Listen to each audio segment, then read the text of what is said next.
welcome to the local campaign. Today we're going to feature the candidates who are running in the federal election in the riding of Glengarry-Prescott-Russell. We'll introduce the candidates in a moment. I'll just quickly explain how the debate is going to work. Each candidate will receive 60 seconds to provide an opening statement, and then we're going to move into a series of questions about topics that are important in Glengarry-Prescott-Russell, in the National Capital Region, and right across the country.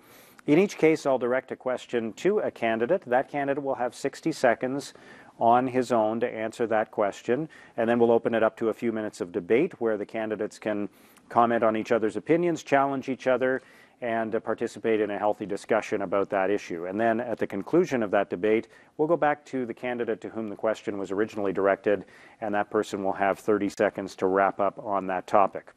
We'll move through a number of different topics that way, and then we'll wrap up with some closing statements. We'll do those in the reverse order of the opening statements. We did a draw before we began the telecast to determine the order, and once again, each candidate will have 60 seconds to provide a closing statement.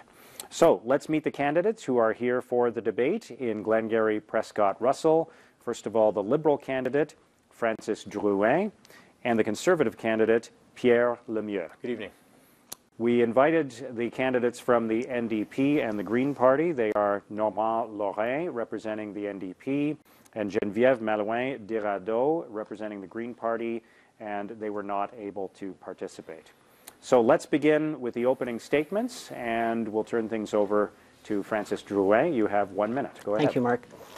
Good evening, and thank you to the people at home for joining us. I also want to thank Mr. Lemieux for agreeing to participate in this democratic exercise.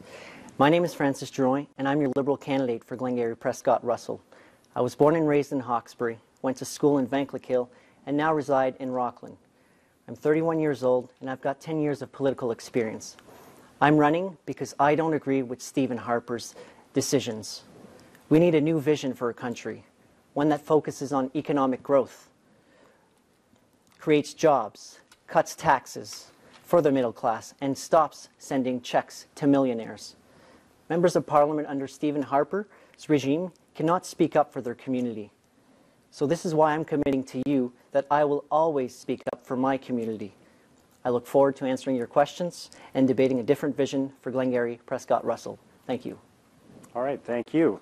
Pierre Lemieux, the Conservative candidate, you've got 1 minute as well. Thank you. Hello, I'm Pierre Lemieux, the Conservative candidate for Glengarry-Prescott-Russell. I have had the honour of serving the people of our riding as their Member of Parliament since 2006. I have worked hard and I've delivered real results.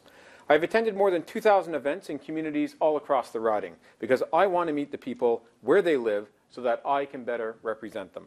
I have worked with our local mayors, councillors, and our provincial member of provincial parliament to announce more than $135 million in federal funding to improve our roads, bridges, arenas, community centres, and water systems.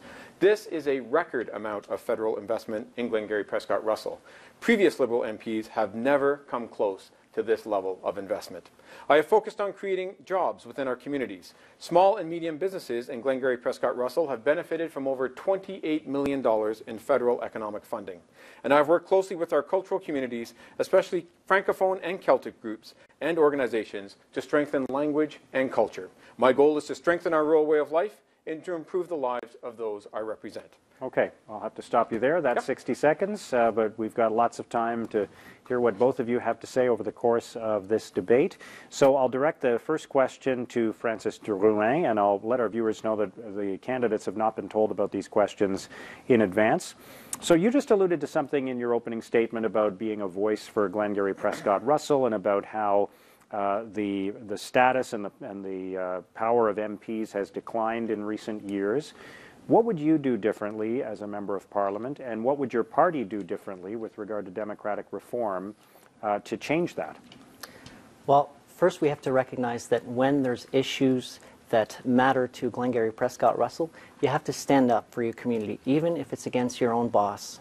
And right now we have an issue with supply management, and none of the rural Conservative MPs across Quebec or across Ontario or across Canada, for the matter, are standing up for rural farmers. And there was a protest last week at the National Leaders Debate in Montreal because they're not happy with the current government. So my role is to stand up for communities even when it's tough, even when you don't agree with your boss. And I can speak for the Harper record, 25% of the caucus has left Mr. Harper. We just have to think about Brent Rathgeber. So with regards to transparency in government and in Parliament, we won't present omnibus bills like the Harper government has done. And we were the first to implement a transparency in terms of public MPs' expenses to ensure that you have the right to see what your public spends on dollars. Okay. It's open to both of you now on this topic. Go ahead. All right, well, let me just say that standing up for our community is something that I've been doing as Member of Parliament for the last 9 years. This is how I've been able to deliver total federal investments of about $175 million. How did I know where to deliver that money? How did I know which projects were considered to be important? By working with the people in our community. For example, with the mayors, with the councillors, and with our provincial MPP. So I am someone who works in a very collaborative fashion with other elected officials, both within the riding and on the Hill, and I think my results speak for themselves. This is an unprecedented level of federal investment that's come into Glengarry-Prescott-Russell, and that's because of my work as a Member of Parliament, but also because of our Conservative government. When you talk about collaborative fashion, then why did you point fingers at the MPP Grant Crack last year in the provincial election?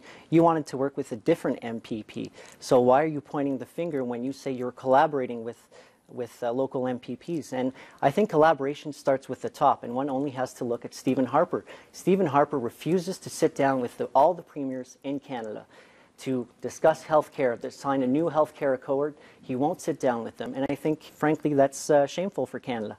So let's have a look at this record that you're accusing Stephen Harper of. How about a record of record transfers to the province of Ontario in terms of transfers? This is helping Ontarians. This is working collaboratively with Ontario. Let me give you a concrete example. In 2011, when we became the federal government, the transfers to Ontario were about $11 billion. That was for social services and for health care. This year, they were $21 billion, a $10 billion increase, almost double. I don't know anyone in my riding that has doubled their salary in the last 9 years, but Ontario has received almost double the transfers. That is a collaborative effort with Ontario. That is of direct benefit to Ontario, not what the Liberals did in the mid-90s, where they cut federal transfers by 30%, something crazy like that, and they harmed the educational system. They took money away from healthcare, and they took money away from social services. It took about a decade for Ontario to recover from Liberal leadership. I love to hear you talk about the health transfers, because your Prime Minister Harper is not responsible for the health care accord. It is Prime Minister Harper under a Liberal government who actually signed a 10-year accord.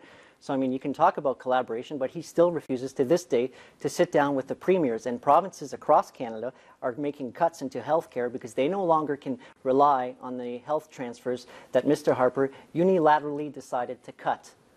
This is all very subjective, what Francis is saying, but I think what's important are the numbers, and the numbers talk for themselves. So I'm talking about 2006. The transfers to Ontario were $11 billion for social services and for healthcare. This year there were $21 billion, and I'm looking at the studio audience asking, did your salary almost double in the last 9 years? I don't think so, but we transferred that much money to the province of Ontario to help Ontarians, and that is our federal government working collaboratively with the people of Ontario. Mr. Lemieux, you're certainly welcome to your opinions, but you're not welcome to your facts. The fact of the matter is that in 2004, every Canadian remembers that Prime Minister Paul Martin sat down with all of the region premiers in Canada and signed a 10-year accord, health transfers. And in 2014, that health accord transfer finished. So, I mean, when you talk about collaborating, Prime Minister Harper never collaborated with the premiers. So the facts are as I stated them, $11 billion to $21 billion. So but I also want to highlight the fact that working collaboratively within the riding is what benefits the people of our riding. And the only way that I could have been able to deliver that record amount of federal funding into the riding was working collaboratively with our mayors, with our councillors, and with our provincial MPP, actually 2 provincial MPPs, which I was very happy to do, and I'm happy to continue doing, because I know what works best in our riding is positive and constructive relationships between the MP, the MPP, and the mayors and councillors. Okay. And actually, that's what people want. Right. They want elected officials to work together. Sure. And we'll go back to you, Francis Drouin. You have 30 seconds to wrap up on this topic. Working in collaboration with everyone is obviously the goal, but I don't have to tell you about the Harper government's record of working in collaboration. Prime Minister Harper refuses to sit down with premiers to discuss a longer-term accord for health transfers.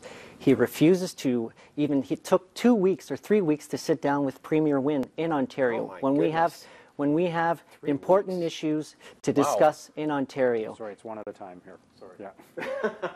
That last 30 seconds belongs just to the one candidate. Yeah, thank you. Okay, so let's move on to the next question, which I'll direct to Pierre Lemieux. A lot of farmers in Canada, many of them in the riding of Glengarry-Prescott-Russell, are concerned about free trade agreements like the Trans-Pacific Partnership that might affect their livelihood. So can you assure the farmers in your riding that they're not exposed to risk if your government signs the TPP? As the Member of Parliament representing a rural riding, I absolutely represent farmers. I also had the privilege of serving as the Parliamentary Secretary to the Minister of Agriculture for 6 years. The Minister of Agriculture has one Parliamentary Secretary, that was me. So not only was I working closely with the farmers in my riding, I was working closely with farmers all across Canada in all of their different sectors. And one thing I can say about free trade agreements is that they are essential to the prosperity of farmers. And I'll just give you an example. Under the previous Liberal government, they were able to put in place free trade agreements with a measly 5 countries. We as Conservatives have put free trade agreements in place with 39 countries. This has now raised Canada's free trade agreements to a record level of 44 countries. How does this benefit our farmers? Well, our farmers are able to sell into other markets. Rather than having a population of 35 million Canadians to sell to, they will have access, for example, through CETA, to 500 million brand new customers, and through TPP, 800 million. Let's open it up to customers. both of you now. Well, when tractors are on the road, you know things aren't going well. I mean, last week, farmers went to Montreal to protest the fact that the Harper government is not representing the interest of our dairy farmers. And in Glengarry-Prescott-Russell, it's extremely important to defend our dairy farmers because there's also the trickle-down effect of buying things at the local home hardware when they buy new barns. So I listen with interest the defending our supply management from the Harper's Conservatives.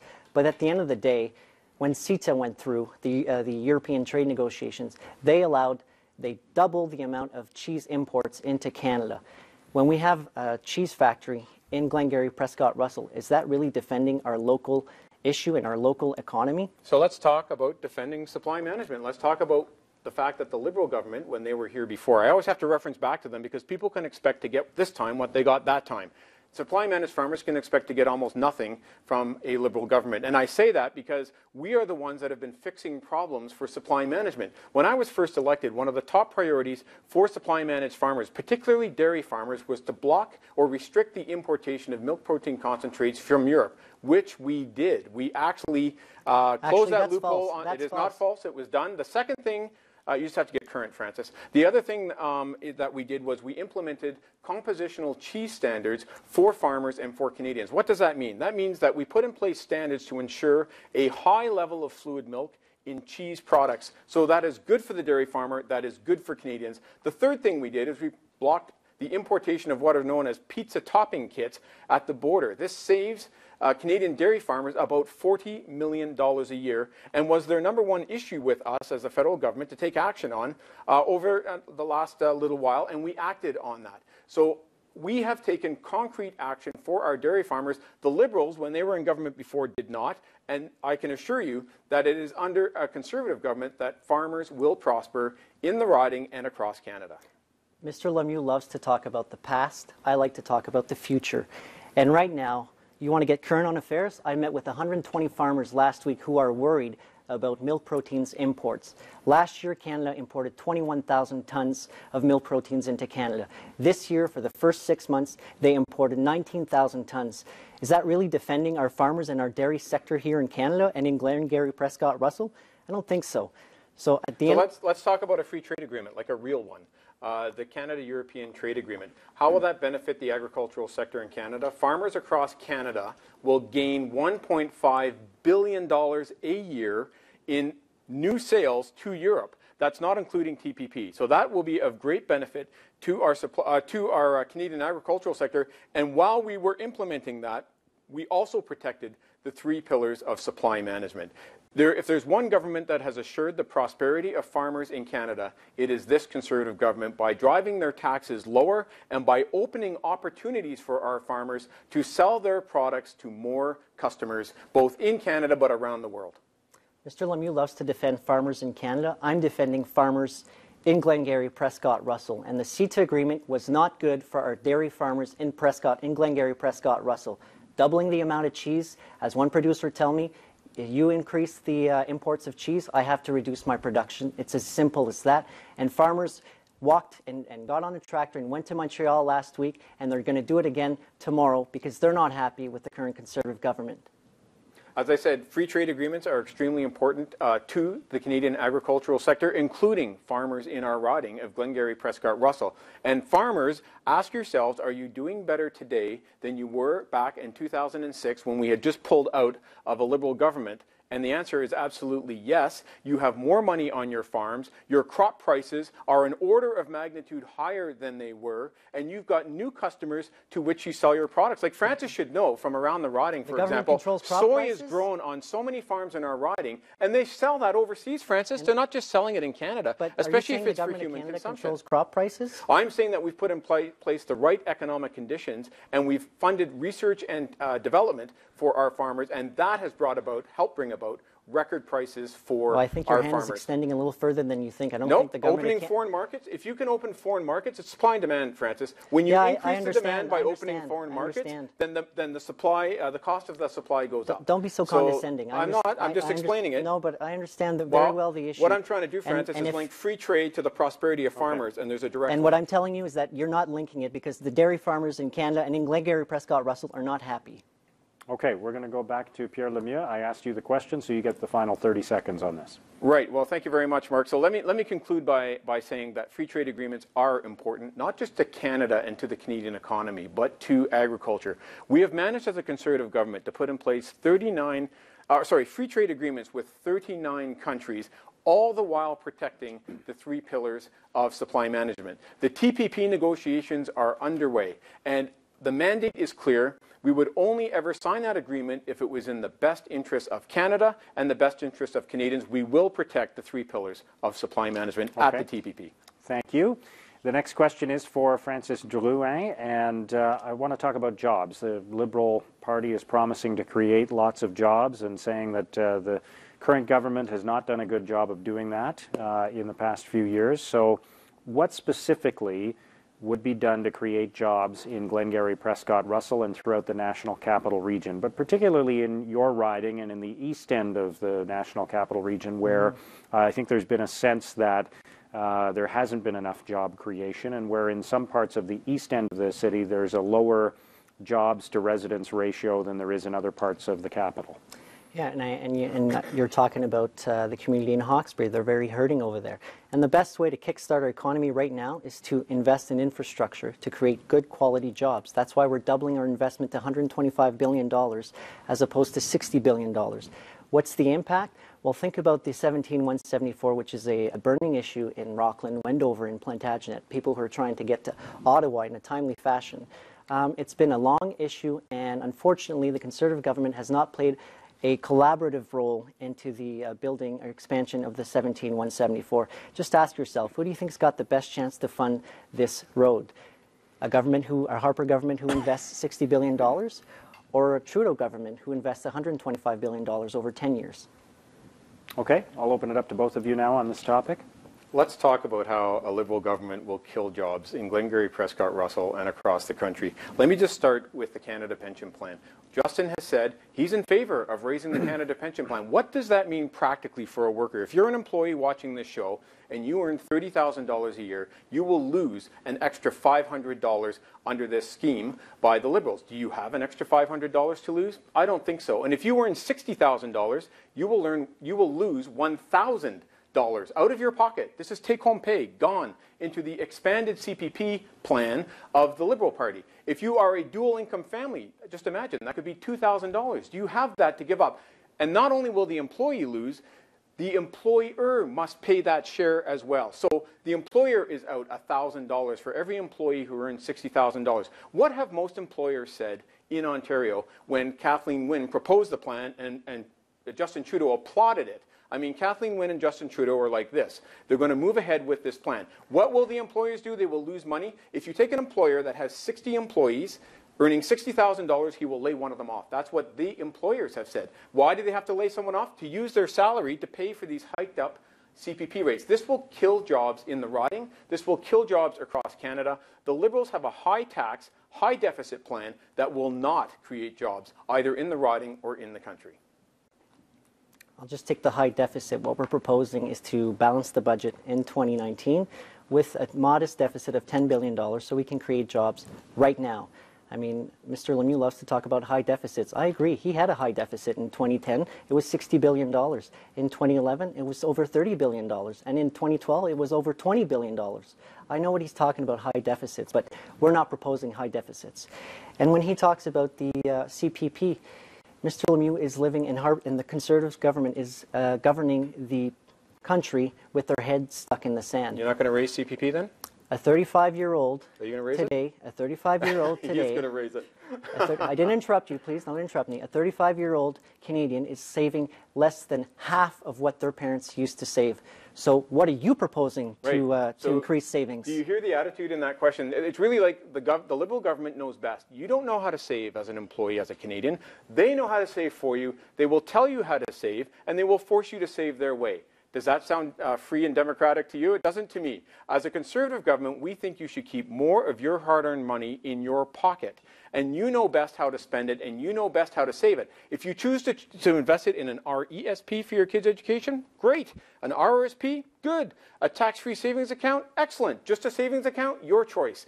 But not the Liberal way. The Liberal way is we're going to force employers to pay up, we're going to force employees to pay up, and we're going to do it the Liberal way. So I don't recommend that at all. We have tremendous confidence in you. And let me just follow up with Liberal inconsistencies about the deficit. When the recession hit Canada, their first attack was we weren't spending enough. So we did launch a stimulus program for Canada. Then they went, whoa, hey, you're spending too much and you're spending it too quickly. And now they're against the deficit we ran, but they want to run a deficit. This is typical Liberal gobbledygook, I guess is the word, where they say two things at the same time. And I think Thomas Mulcair had it right when he spoke to Justin Trudeau in a debate. He said, Justin, when your advisors tell you A and they tell you B and the two are directly in opposition to each other, you have to pick one or the other. You can't go with both. And that's what I'm saying to Francis.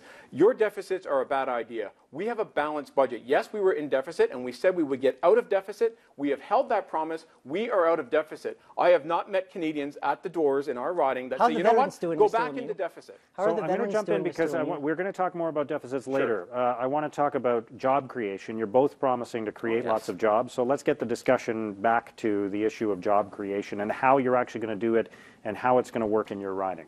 Well, we do favor business tax cuts, and we do favor from reducing the business tax cuts from 11 to 9% for small businesses. But what's also a big problem in the riding is youth unemployment, which is nationally at 13.1%.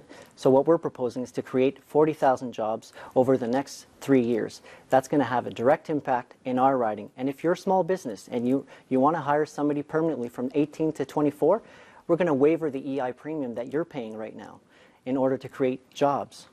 So let me just talk a little bit about job growth within the riding. I've worked hard for our business owners. I was a small business owner myself before I became a member of Parliament. I understand the challenges that are faced by our small business owners. And as a result, I've worked really hard for them and delivered $28 million in federal economic development funding across the riding. This has helped to create and protect jobs all across the riding. This has been my focus, though, strengthening our local economies and focusing on job creation, because I see it this way. If we want families to move into our riding, into our rural communities, and we want them to stay there, we must have a healthy and robust business sector that provides services, because So why families is are our always looking for unemployment rate services. still at 8.7%? Our and we unemployment also- rate in Glengarry-Prescott-Russell is still at 8.7%, Right, but Francis, and it's the second recession we are, should I remind you. Your high CPP taxes are not good payroll taxes. How's that going to help the businessman in my riding? Okay. I was just talking to business owners. We're out of time there, but Okay. I asked you the question, Francis Drouin, so you get 30 seconds to wrap up on this. We are now in a second recession under the Harper government. Our unemployment rate in Glengarry-Prescott-Russell is 8.7%. How do we create jobs right now? It's by investing in infrastructure. That's why we're doubling the amount to $125 billion. Don't listen to me. Don't listen to the Harper Conservatives. Listen to the International Monetary Fund. When you're in a low-growth environment, the best way to kickstart the economy is to invest in infrastructure, and that's exactly what we're going to do. Okay, thank you both for your discussion on that topic. Let's turn to the military. Pierre Lemieux, I'll direct this question to you. You're a retired lieutenant colonel, if I'm not mistaken. Mm-hmm. You served in the Canadian Armed Forces, and I'm sure the community is grateful for your service. But why is it that your government continues to run into issues with veterans? That veterans are saying your government's ignoring them, closing down offices, not providing enough benefits to them? Right, so let's talk about how it is that we do support our veterans. We support our veterans through the new Veterans Charter. The new Veterans Charter, just to provide a bit of history on this, the new Veterans Charter was actually formulated by the Liberal government, but it was implemented by us because we were elected in 2006. When it went in front of the House of Commons, every single member of Parliament from every single party voted in favor of the new Veterans Charter because after much research and much consultation with veterans, that is what they wanted. They wanted a new Veterans Charter that would help them to recover from their injuries and reintegrate into society, find good paying jobs with which they could raise their families. Was the new Veterans Charter perfect? It was not. And like any new program that is implemented, there are oftentimes little disconnects and there are little loopholes and there are little things that need to be fixed. That's what we've been working on. And we've been working cooperatively with the other parties to improve the situation for our veterans. So this is about what the new Veterans Charter is. And just before we started on this election campaign, we passed an important bill which increases significantly the benefits for our veterans. I'll open it up to both of you now on this. Well, if supporting our veterans means to tell Corporal Franklin that he doesn't have to come to Veterans Affairs the first year to prove that his legs are missing, but he has to come every 3 years, how's that supporting our veterans? I mean, his limbs are not going to grow back. As much as I've seen science, we're not there yet. And right.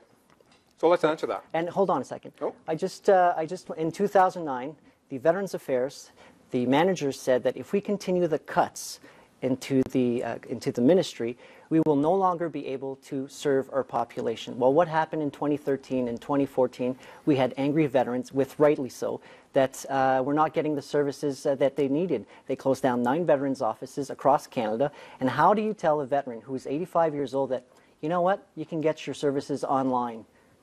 Right, so that's completely a misconstrued statement. Let me just tell you, when Master Corporal Franklin raised that concern, we thanked him for his service to Canada, and we immediately looked at the problem that he was identifying, and we set about to rectify it. And that's what our government does. When we come across an issue, we immediately investigate the source of the issue, and then we set about to rectify it. And that's what we did in terms of this. The Minister of Veterans Affairs immediately launched a task force to go over every single piece of correspondence that leaves the department, every letter, every form, to make sure that the forms were easy to read, that they were meaningful, and that they were necessary, and that they were worded in a positive and constructive way. So you think it's fair? So that's what we do. So you think it's fair for veterans who lost their limbs to prove that they're not missing any limbs every 3 years? I just said that we're addressing this problem, and in fact, the task force You've is had going 10 through years. the hundreds. You've had 10 years No, to Master address Corporal the problem. No. Master Corporal Franklin brought this up about a year ago, and the task force is looking at hundreds of letters and forms that go out from the department.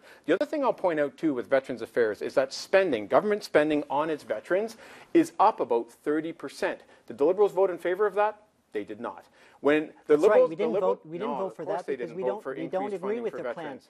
No, because the Liberals talk a great line, like, oh, let's do something for veterans. Let's work constructively for veterans. So we do. Tell that to former General Andrew Leslie and the 14 veterans who are running with the Liberal Party. If I may, just before the end of this Parliament, we passed very important legislation for the veterans. Stuff that actually the Liberals and the NDP had asked for. Why did you pass legislation before the election? To increase funding for veterans as soon as we possibly could, and it was after work we did on the Veterans Affairs Committee. That's why we did it. But in the end, of public pressure. The Liberals and the NDP bailed on our veterans. So when it came time to vote to pass this legislation, they were nowhere to be seen, and we had to do it as Conservatives, which we happily did, because that's what veterans were asking for. Yes, but nobody believes you or Mr. Harper on helping veterans, and we've seen that in multiple media events. And you recognize the fact that you've passed a bill just before the House stopped sitting. I don't understand that. Like, is the bill worth any less to veterans because it was passed just before the House stopped sitting? It is of interest and it is of benefit to veterans whether it was passed 3 months ago or passed just before the House rose. Like, you know what my answer to that is? Thank heavens it passed before the House rose. Like, imagine if the Liberals had defeated it, and then our veterans wouldn't have any of those new benefits until sometime in the far future. Like, thank heavens we showed some leadership and actually got that bill passed despite the resistance and the no voting from the Liberals and the NDP. Like, veterans are happy that we had a Conservative government to actually pass that legislation and get them new benefits. Leadership is about being proactive and not reactive. You reacted to a situation when the veterans came out and weren't happy with the Conservative government. That's what you did. That's not leadership. I mean, that's why we have 14 veterans running with the Liberal Party, because they're not happy with the way that you and the Conservative government treated veterans. As I say, funding on veterans is at record levels. The mechanism which is used to deliver benefits to veterans is the new Veterans Charter, which is supported by all MPs and all parties in the House. There are improvements that have been made. There are improvements that will continue to have to be made. My hope is that the Liberals, in particular, will actually vote in favor of these improvements when they're actually tabled in front of the House. And that is not what the Liberals have been doing. They've been talking a great line and getting in the photo ops, but when it comes time to actually stand and vote as a member of Parliament, they bail on our veterans. And like I said, if we had not passed this in the spring, veterans would not be receiving these new benefits right now. Let me correct you. If the veterans hadn't stood up in the spring, then you wouldn't have passed a bill to correct some of the situations. But let me talk about our plans for veterans.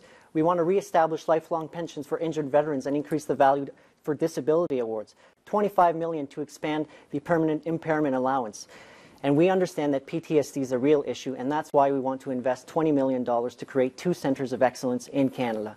We're already way ahead of you, Francis. We've opened new offices across Canada. Then why are veterans still asking for those services? For mental health services, Francis. We've also now made the necessary changes to ensure that their families as well receive mental health care in case their loved one is suffering from a mental health what injury. You did in the no, spring, but all the funding and all the office what you did in openings were blocked. What you did in the spring, what you did in the spring has nothing to do with treating veterans right. What you did in the spring. Why this didn't happen in the spring? This happened like about a year and a half ago that we opened mental health clinics across Canada to help our veterans. We'll stop there and we'll go back to Pierre Lemieux. You've got 30 seconds to conclude on this topic. Thank you, Mark. And so let me just pick up where you started, and that is, it is true that I have served in our Canadian Army for 20 years, and I am a veteran myself. I have a very keen understanding of veterans, and just before this election, like for the last 6 months since January, I've been acting in the capacity of the Parliamentary Secretary for Veterans Affairs. This has allowed me to travel across the country and to meet with and speak with our veterans in every single province. Veterans who served in World War II right through to modern day veterans. They appreciate the efforts that we're making to improve benefits for them. Okay, thank you both. Let's move on to the next question, which will go to Francis Drouin. Let's get back to the issue of running deficits. The Liberals were very critical of the Conservatives for running deficits during the last few years, up until the most recent year. But now you're talking about adding to the debt as well through running deficits of about $10 billion over the first 3 years of a new mandate. Is it responsible to add more debt and interest costs to future generations? Well, what we're proposing is to balance the budget in 2019. What we are proposing is to put the focus back on economic growth. Yes, we will run modest deficits, but the International Monetary Fund says when you have an issue with economic growth, the best way to kickstart the economy is to invest in infrastructure. That's why we're presenting $125 billion over 10 years to kickstart the economy and create good jobs right now. Okay, it's open to both of you then. Sure. So let me just say that when Francis and the Liberals say that the Liberals are going to run a modest $10 billion deficit and they're going to get rid of it in 3 years, like no one believes that. Nobody believes that. They're afraid of a government that is openly going back into deficit. And why are they going into deficit? So they can spend money. They want to spend on this, they want to spend on that. And what Francis forgot to tell people is that there's also tax hikes in there as well. So for example, Francis has not talked about the carbon tax. If he does talk about the carbon tax, he will say, well, polluters will pay. But as I look out at our audience, I say, well, do you use electricity? Do you drive a car? Do you use energy at all? Because if you do, the same line you used in 2008 in the federal election. You are a polluter. Yeah, but you're going to tax them anyway. Whether I'm saying the same thing as I said in 2008 or not, Francis, you're going to tax people anyway. Have you ever been to British that's on Columbia? Top of the deficit. Have you ever been to British Columbia? They actually have a carbon tax. Right. He's advocating it. And Quebec, yes, because climate change is real. Right. You have to acknowledge that climate change will go up. Real. I don't know, Francis, 7 to 10 cents a Don't liter. Scare people. Come 7? on, you're better. Well, how much will it go up? Tell me. How much will it go up? No, tell us. How much will it go up?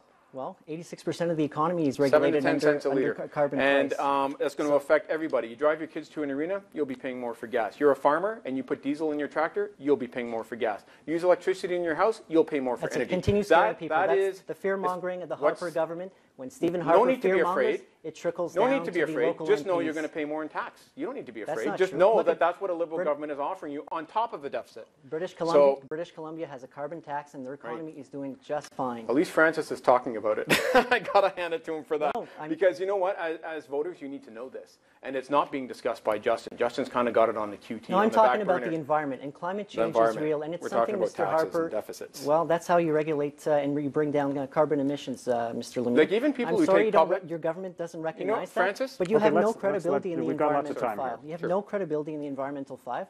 If people remember, Mrs. Minister Gluckluck was at the United Nations.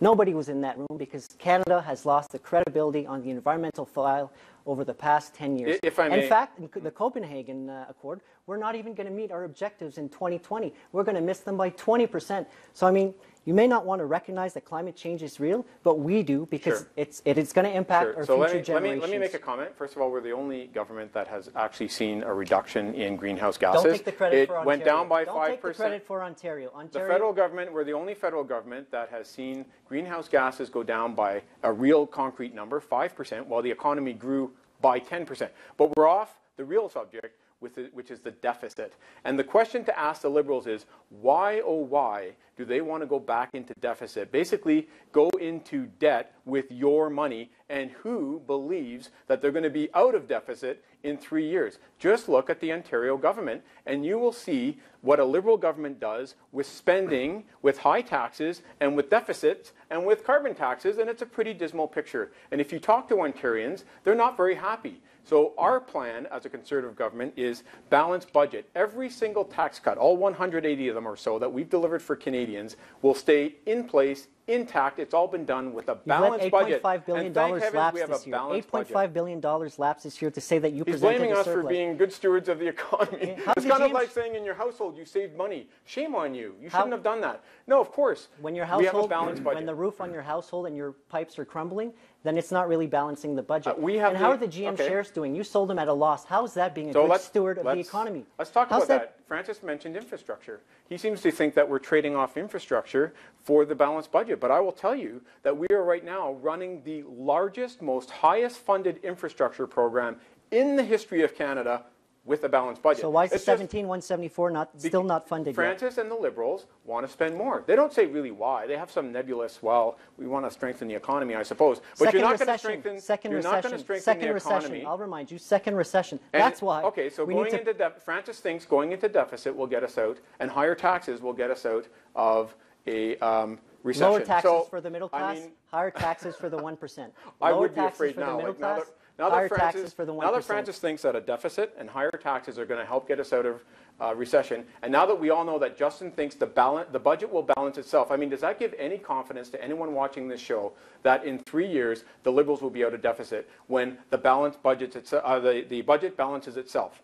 No. There's no credibility on the Liberal file when it comes to high taxes, when it comes to deficits. They will run high taxes, they will spend lots of your money, and they will run deficits, and no one believes they're going to be out of deficit in 3 years. That's right. We only have Ralph Goodale, who was a Minister of Finance for 3 years, but he's got no credibility. Mr. Harper presented 6 years of consecutive deficits and $150 billion of debt. And he's complaining that we're going to run a small deficit in order to kickstart our economy.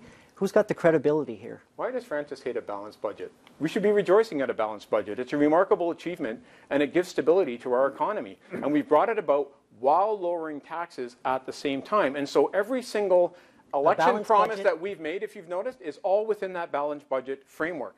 You may not have to pay, but my children and myself will have to pay because there's going to be a huge infrastructure deficits in Canada. Don't hate deficits, Francis. They're good.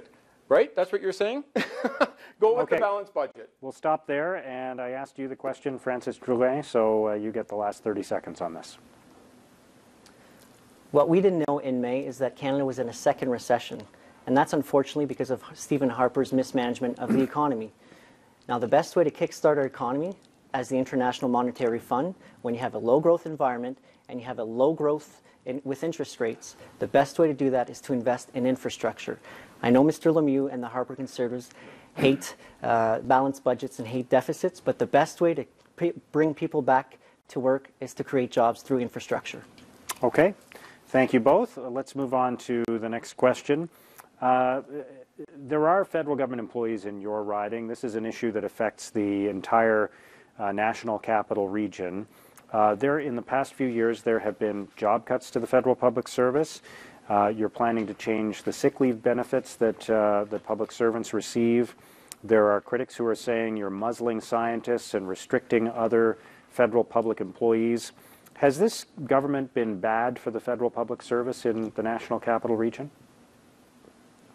Go ahead, you've got 1 minute. Sure, thank you. So it's actually important to point out that we have a strong appreciation for our public servants. The government could not operate without public servants, and there are so many hardworking, selfless public servants who are so focused on delivering our programs to Canadians, and I really do thank them and commend them for that.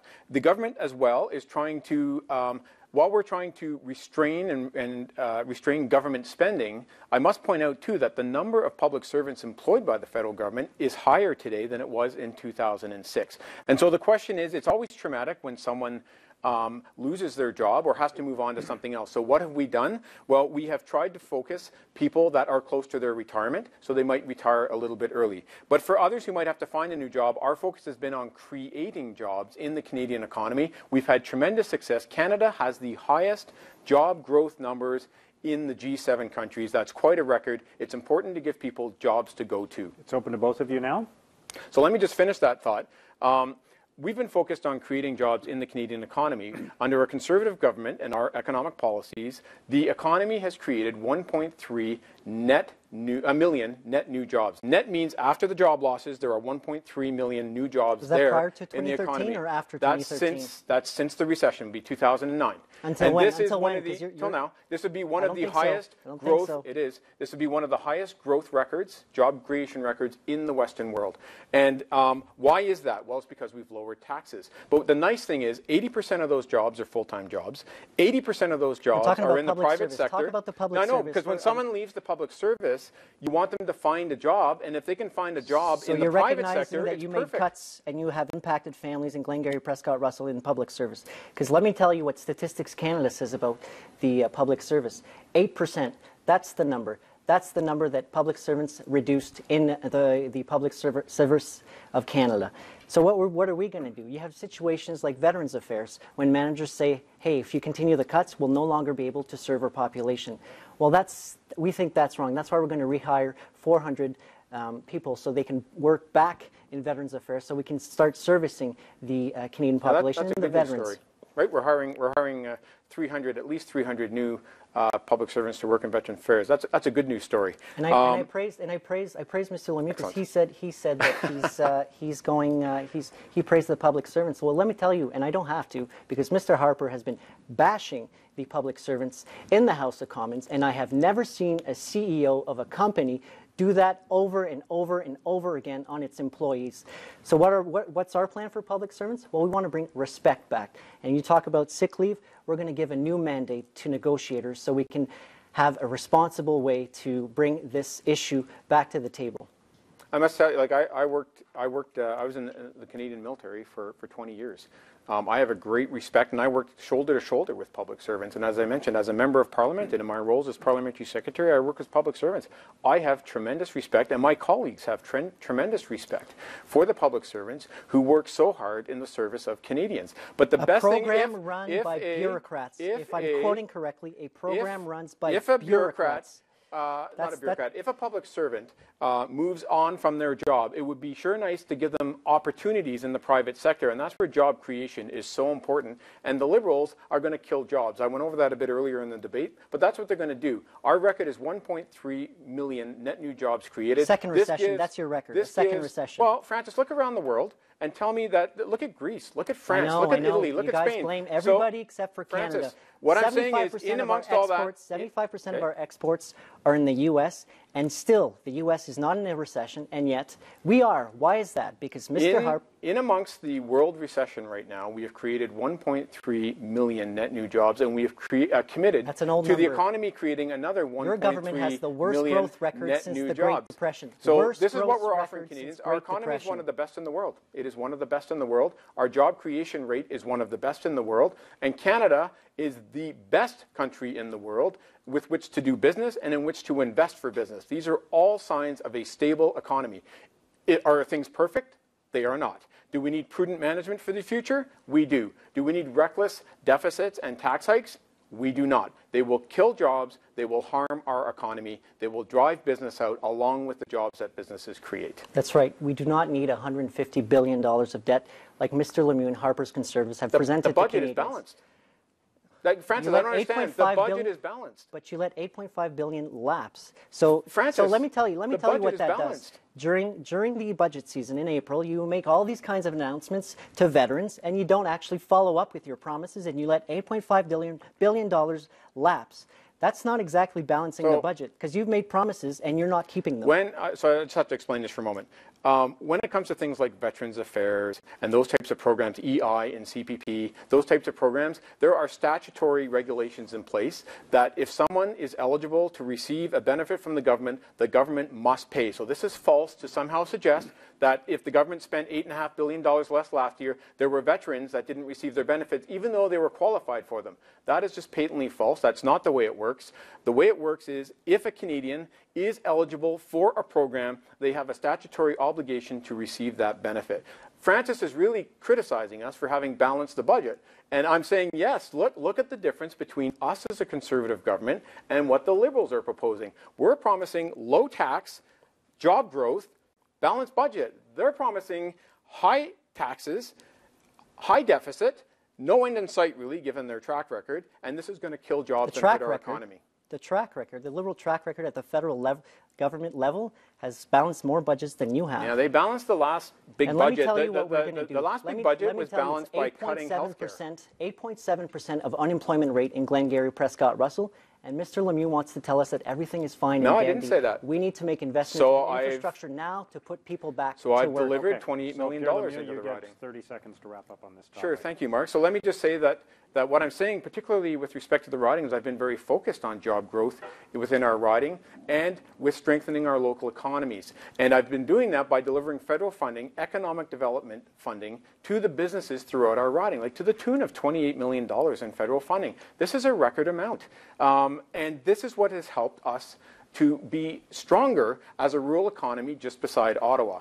And regarding youth employment, I've announced about $1 million in student funding to help students in the summer find employment. All right, we'll stop there. The next question is to Francis Drouin. And let's talk about healthcare. We haven't heard a lot about healthcare at the national level in this debate.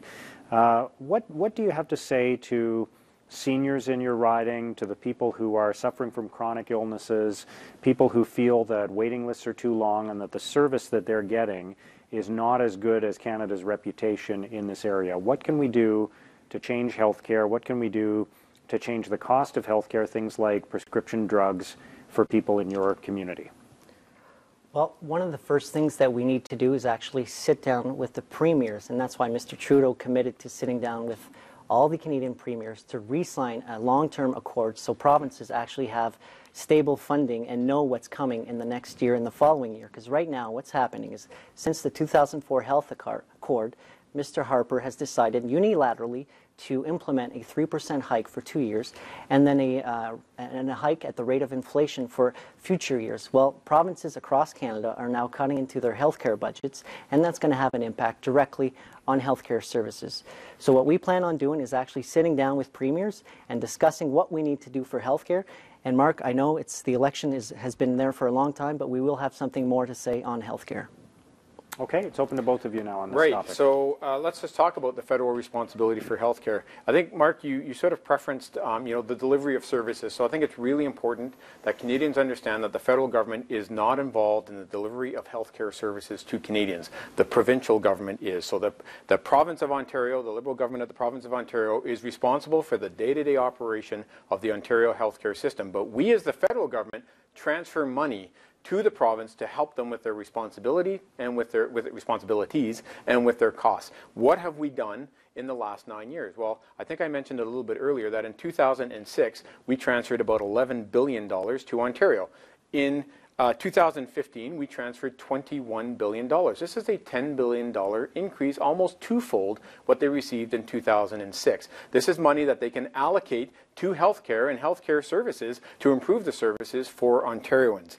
And I think that that's important to note that we have stepped up to the plate and we have increased transfers, and I'm sorry, I just have to go back to the mid-90s when the Liberals did the exact opposite. When they were trying to cut down their expenses as a government, what they did is they cut deep, really deep, into these transfers, and they basically hauled back money from the provinces for healthcare, education, and social services. Mr. Drouin is saying, oh, well, in the future it'll be this and that. I will assure you that in the future, the money transferred to provinces for social services and healthcare will increase each and every year from this moment going forward. It has increased since 2006. It will increase going forward under a Conservative government. And I can promise you that under a Conservative government, provinces are going to cut into healthcare because they don't have enough funding. We have a growing population. Baby boomers are not getting younger. They need a healthcare system that they can rely on. Of course, I understand the fact that it's not the federal responsibility to deal with the particulars of the healthcare system, but it is their responsibility to increase healthcare transfers. And I know that the Harper Conservatives love to take the credit on that 10-year accord that Paul Martin signed, but all they did was actually honor it. And in 2014, we saw the real Stephen Harper. He decided to cut healthcare transfers. They're not cut, Francis. I don't understand your terminology. They are not cut. In fact, this year they're the highest they've ever been, for example, to Ontario. And from this moment going forward, they're going to grow each and every year. So how you call that a cut, I think that shows some Liberal math at play. This is why we do, in fact, need to be worried about their deficit accounting, their higher taxes accounting, and how they actually measure what they call cuts that aren't actually cuts. We have increased funding to the provinces. We will continue to do so going forward. There will always be more money, more federal transfers to help provinces with their health care responsibilities going forward, as there has been in the last 9 years. I'm sorry, but the baby boomer population is not growing at the rate of inflation. You talk about cuts. Provinces used to rely on a 6% increase in healthcare transfers every year since 2004. And unfortunately, Mr. Harper has cut that into 3% for the next 2 years. And at the rate of inflation, again, the rate of inflation is not enough to sustain the healthcare system that we have here today. So I think we need to talk facts again. Back in 2006, it was $11 billion. This year, it's $21 billion. Every year going forward from now, the amount transferred to the province of Ontario and all provinces across Canada for healthcare and for social services will increase. Those are the facts, and that's what our Conservative government is committed to. Well, the facts are that 10-year agreement was signed in 2004 up until 2014, and Mr. Harper unilaterally decided to cut the healthcare transfers, that increase of 6%. So unfortunately, he doesn't want to sit down with the premiers. The premiers want to talk to him. They all want to talk to him. They want to know that, what are you going to do for us in the next 10 years? Because healthcare dollars is the biggest expenditure in our provincial budgets. And unfortunately, he unilaterally decided not to invest more in healthcare. So actually, Prime Minister Harper has had hundreds of meetings and personal phone calls, one-on-one phone calls with premiers across Canada over the last 9 years. And of course, at the ministerial level, need I say that our ministers work very constructively and collaboratively with their counterparts in provincial governments. And that's why Canada's economy is as strong as it is, and a strong economy has a direct impact on healthcare. If we follow this deficit I'm sorry, program, Mr. Lemieux, but we're not looking at the economy with the same glasses. We are in a second recession under Stephen Harper. And I'm not sure what Mr. Harper doesn't understand, but we are a confederation. From time to time, to negotiate long-term agreements, you're going to have to sit down with premiers. It's just mathematics and politics 101. You have to collaborate with all the premiers in Canada. I just mentioned, for example, the infrastructure program. That was a collaborative solution that will span the next 10 years. We worked that out with provinces. The health accord, we've worked that out with provinces. There are all sorts of federal programs and issues that we put in place with provinces working constructively. You're misleading. The Prime Minister himself has had You're misleading people. He never meetings, sat down to sign a health accord. I'm talking about future health funding is what I'm talking about. But he never sat down with the premiers. I've got a few premiers on the record saying that he never wanted to sat down. What I'm saying is we work constructively, and Mr. Harper has met with premiers across this country on hundreds of occasions and spoken to them on the phone personally about important issues for Canada. All right, that's time for this segment, but I asked you the question, Francis Drouin, so you get the final 30 seconds on this. The way we have to tackle healthcare at the federal level is to have a prime minister that is actually willing to sit down with premiers. That is the only way we are going to sign a long-term health accord, just like it was done in 2004. I know the Conservatives love to take the credit for the long-term funding health accord in 2004. All they did was honor it. In 2014, we saw the real colors of Stephen Harper. He cut healthcare increases by 3%, and now he's going to put them at the rate of inflation. Our population needs our help. All right. Thank you both. We are now going to move to the closing statements, and we're going to do those in the reverse order of the opening statements. That order was drawn at random before our telecast began. I just want to remind you that we did extend an invitation to the NDP and Green Party candidates in Glengarry-Prescott-Russell, but they were unable to participate. So for the first opening statement, we'll go to Conservative candidate Pierre Lemieux. Thanks, Mark. The economy is the top #1 priority of Canadians, which is our Conservative strength. We have managed the Canadian economy extremely well. Just look at Europe, and especially Greece, to see the results of Liberal and NDP high-tax, high-spend policies. As Conservatives, not only have we managed the economy well, we have also balanced the budget and lowered the federal tax burden to its lowest point in 50 years. I personally ask for your vote because I know that my role as a Member of Parliament is one of service. I am here to continue to serve you and your families and to continue my solid track record of service. To my family, as a husband and as a father of 5 children. To our country, Canada, through 20 years of service in the Canadian Army. And to the people of my riding as their Member of Parliament for 9 years. I offer you my proven experience, my leadership, and service. In October, please vote for Pierre Lemieux. Okay, thank you. And finally, the closing statement for Francis Drouin, the Liberal candidate. Tonight, you have heard us debate on a different vision for Canada. But this is not a competition between us two. This is about the type of Canada you want and the economy you want. The status quo in Glengarry-Prescott-Russell means an unemployment rate of 8.7%. We can do better, and we must do better for our rural economy. Our plan will protect farmers in trade negotiations, defend our public services, create jobs by investing in infrastructure, make sure our senior on fixed incomes have more money in their pockets, and raise taxes on the 1% so we can lower them for the middle class. Together, let's say no to Stephen Harper. On October 19th, vote for a real voice in Ottawa. Vote for a better government. Okay, thank you. Thank you to both the candidates for participating in our debate. And thank you for watching. A reminder that the election is on October the 19th. We encourage you to vote at that time. There are advance polls as well, of course, and you can find out more information on the Elections Canada website. Thank you for watching our debate for Glengarry-Prescott-Russell. We'll see you next time on the local campaign.